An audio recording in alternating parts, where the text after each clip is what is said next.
मांढरगडावरची काळूबाईला काळूबाई हे नाव कसे पडले व काळूबाई या नावा पाठीमागे कोणते रहस्य आहे?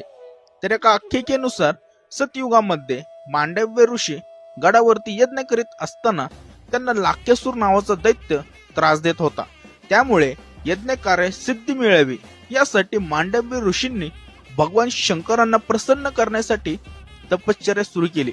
भगवान शंकर प्रसन्न देखील झाले आणि प्रसन्न होऊन मांडव्य ऋषींना पार्वती मातेची उपासना करण्यास सांगितले.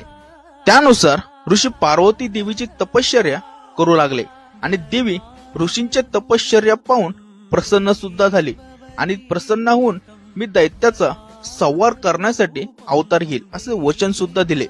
दिलेले वचन निभावण्याकरिता पार्वती देवी कैलासाहून मांढरगडावरती आली. लाक्यासुराचा वध करायचा होता पण दिवसा वध करणे शक्य नव्हते.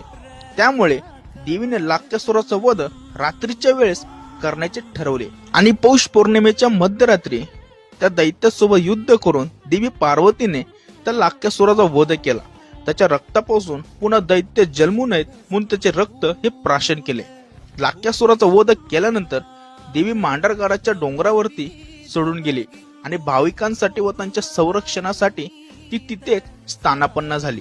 त्यामुळे देवीने दैत्याचा वध हा रात्री केल्यामुळे देवीला काळेश्वरी या नावाने ओळखू लागले.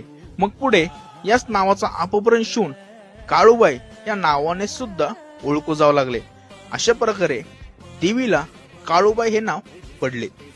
माहिती आवडल्यास चॅनलला सबस्क्राईब करा. धन्यवाद.